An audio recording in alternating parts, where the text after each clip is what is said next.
The team then called on toxicologist Dr. Henry Spiller. At the time, I was working on a study of inhalant abuse across the United States. Huffers, sniffers, people who would put it in a bag and try to get high on it. It's a real serious problem in the United States. One of the things we found was of the substances, which are many, the active component that was most commonly sought after were various hydrocarbons. Propane, butane, gasoline was very prominent. Plutarch's account of the death of a Pythia closely resembles symptoms of an anesthetic overdose. Well, one of the problems that we know about anesthetics is that it causes nausea and vomiting. In fact, one of the rules of present-day surgery are don't eat after midnight on your day of surgery. Forced into the Aditon without fasting, the Pythia ran a serious risk. If you aspirate, generally what happens is you take stomach contents into your lungs. Now, you don't immediately die from that. What that does is that produces damage to the lungs as well as pneumonia. And she probably died a slow death from pneumonia from the initial aspiration. But the long-term effects of inhaling solvents, slurred speech, brain damage, sudden cardiac arrest, did not correspond with the ancient accounts. Furthermore, methane and ethane are odorless, lacking the scented odor the vapors were said to have. The team hoped water samples taken at the temple site might yield another clue. We also went ahead to the Temple of Apollo and we sampled 2 springs there. The one above the Temple of Apollo that used to come into the temple, and that also had high levels of ethane and ethylene, which was surprising. It was still in contact with those hydrocarbon chemicals deep within the earth. We also sampled another spring about 100 yards away, and that spring had no ethylene or ethane in it at all.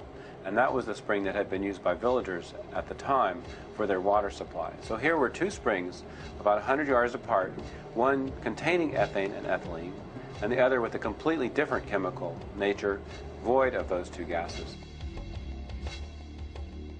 But why was only ethane and not ethylene found in the travertine samples? You wouldn't expect ethylene to be stable for 2,000 years since this rock was deposited. It would probably decompose to form ethane. So the fact that we found ethane there indicates that ethylene could have been present in the spring water at the time. Ethylene is a drug almost forgotten in the 21st century, except by produce farmers and supermarkets. Well, that's why they can pick green bananas, but just before they ship them to stores, they gas them with ethylene, and they ripen literally on the shelf. Could this really be the oracle's sacred vapor? It seemed unlikely, until Spiller explored a stack of out-of-print medical journals. Ethylene was a major anesthetic, one of the primary anesthetics for nearly 3 decades. There's great information on it starting in the 20s right up to the 60s. This was a powerful anesthetic. It's about 2.8 times as potent as nitrous oxide. It was a great anesthetic. It produced limited or no effect on the heart, limited or no effect on the respiratory system. By 1966, they had stopped using ethylene as an anesthetic because it's explosive. Using test subjects in early medical texts, Spiller found several shared symptoms between the patients and the Pythia. We put them in essentially very light stage 1 anesthesia, and they describe things like lightheadedness, a mild sort of euphoric feeling, unsteady on their feet when they stood up. They were obviously ataxic, stumbling like. They were very free, very uninhibited, but still quite cognizant, still quite capable of answering clearly and talking clearly so that you would get back from them clear questions. They were just quite happy. In its second stage, ethylene can bring on the frenzy described by ancient writers. Essentially, stage 2 is deeper. That's called the excitability stage. You can have a combative phase, a confused phase. You're not fully cognizant of your surroundings, where literally there is flailing of the arms and legs. It can be very active. It can be very dangerous. You can throw punches. But the best evidence is the gas's natural fragrance, corresponding with the ancient eyewitness accounts. Ethylene has a sweet, perfumey-like odor, and we could smell it within minutes of turning on the vent.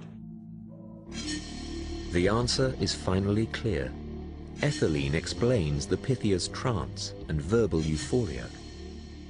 But how was it that so many of the oracle's pronouncements were accepted as prophecy? Two factors seem to have played a role. First, the prophecies themselves were often open to interpretation. Like the writings of Nostradamus, they were almost impossible to disprove. Another factor may also have influenced the accuracy of the oracle's advice: Delphi itself.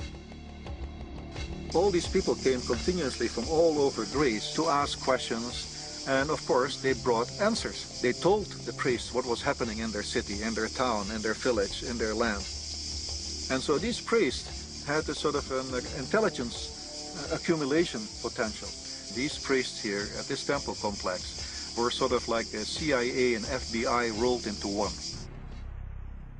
The oracle's prophecies, a mixture of informed advice and ambiguous predictions, satisfied people in much the same way as today's astrological horoscopes. But the crowds consulting the oracle began to dwindle. Though it was long believed that the rise in Christianity was solely responsible for its decline, new evidence suggests it was a natural disaster that robbed the oracle of its power. And unlike so many of the oracle's ambiguous prophecies, this is one disaster that really could have been foretold. For thousands of years, the Oracle of Delphi was the unrivaled center of power in the ancient world. But suddenly, around the year 360 BC, the oracle fell mysteriously silent. By the time of the Roman Empire, Delphi was in a serious decline. The site was desolate, the site was despoiled, very few people were coming here. If the real inspiration for the prophecies was the psychoactive gas ethylene, what could have happened to stop its flow? The team again returned to ancient writings and found a clue in the disasters recorded in the year 373 BC. All across the Greek islands, strange phenomena were reported. Rushing noises were heard, though there was no wind. The sea seemed to boil. Glowing lights were glimpsed on the horizon. Fishermen drew up their nets only to find their catch dead or dying. Animals showed signs of growing agitation. Swarms of mice and snakes fled the town. Dogs broke their chains and were never seen again. What followed was a massive earthquake, the worst natural disaster in recorded Greek history. The entire coastal city of Helike, near Delphi, disappeared into the Gulf of Corinth, submerged by a seismic wave. Across the island, nearly every building came tumbling down, including the Temple of Apollo. Several ancient writers, among them Elian, drew a correlation between the strange behavior of animals and the earthquake that followed. But much like Plutarch's geographical descriptions of the gas and fissures below Delphi, the reports had been largely dismissed. Well, this kind of scientific observation, which was part of the Greek tradition, was then also viewed as discredited and viewed with great skepticism. So there was just a general fall in the value of the stock of these ancient Greek sources that really typified all of the 20th century attitude towards the value of ancient Greek and Roman writers.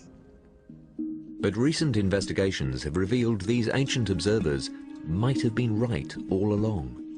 Their discoveries could shed new light on the fate of the Delphic oracle.